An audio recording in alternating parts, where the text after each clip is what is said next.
In the autumn of 1982, a quiet suburban Chicago community was shattered by a terrifying crime.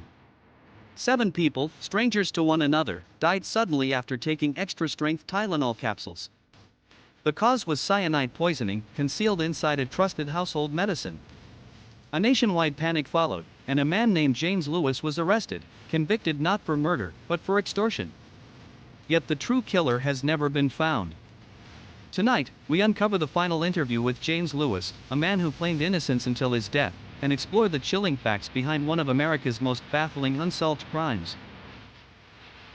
On September 29, 1982, 12-year-old Mary Kellerman of Elk Grove Village, Illinois, became the first known victim of what would later be called the Tylenol murders. Within days, 6 more people across the Chicago area had died after consuming cyanide-laced Tylenol capsules. Among them were Adam Janus, Stanley Janus, Teresa Janus, Mary Reiner, Paula Prince, and Mary McFarland. The victims came from different backgrounds, with no connection to each other. Their deaths sent shockwaves through the nation and placed Johnson & Johnson's Tylenol brand at the center of a public health emergency. Authorities soon learned the capsules had been tampered with after leaving the manufacturer. This case was the first of its kind, product tampering on a lethal scale.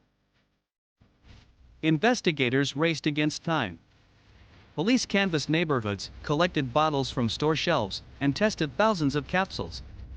But the killer left no fingerprints, no eyewitnesses. Then, in October 1982, James William Lewis, a 33-year-old career criminal with a history of fraud, sent a letter to Johnson & Johnson. The letter demanded $1 million to stop the poisonings and included a partial copy of the ransom note, proof he was involved. Lewis was arrested in November 1982. Though charged with extortion, authorities lacked sufficient evidence to charge him with murder. Lewis pleaded guilty to extortion in 1983 and was sentenced to 20 years in prison, serving 13 before release. Despite his conviction, Lewis consistently denied killing anyone. The extortion letter was detailed. Lewis threatened more poisonings if his demands were not met. Investigators found trace evidence linking him to the letter, and handwriting experts matched the writing. Yet, no physical evidence tied him to the tampered capsules found in stores. At trial, Lewis's defense argued he was merely seeking to profit from a crime he did not commit. Prosecutors maintained his letter demonstrated a clear link.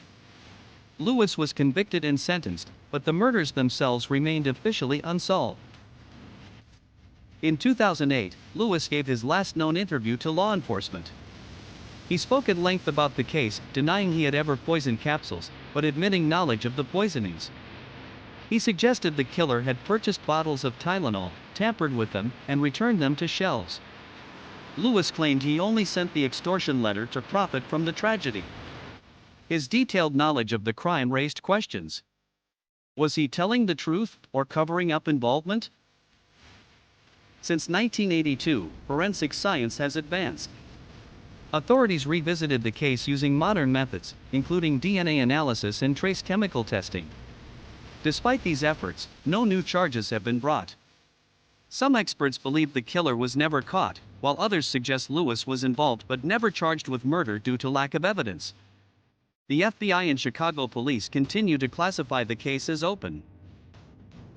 The Tylenol murders led to sweeping changes in consumer product safety. Johnson & Johnson recalled 31 million bottles of Tylenol at a cost of over $100 million. Tamper-evident packaging became mandatory across the pharmaceutical industry, and the 1983 Federal Anti-Tampering Act made product tampering a federal crime. Victims' families formed advocacy groups, pushing for stronger laws to prevent future tragedies. The case remains a cautionary tale about trust, safety, and the unknown dangers that can hide within everyday life. Who truly was behind the poisonings? Some believe Lewis acted alone. Others speculate on additional accomplices or copycat crimes. In the decades since, alternate suspects have emerged, but none were definitively linked. The mystery lingers, unanswered questions, motives, and the search for justice continue. The Tylenol murders remain one of America's most haunting unsolved crimes. 7 lives were taken, and the killer's identity has never been fully revealed. James Lewis's final interview leaves us with more questions than answers.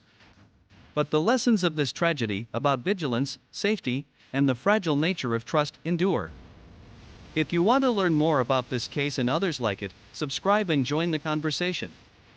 Share your thoughts below. Who do you believe was responsible for the Tylenol murders?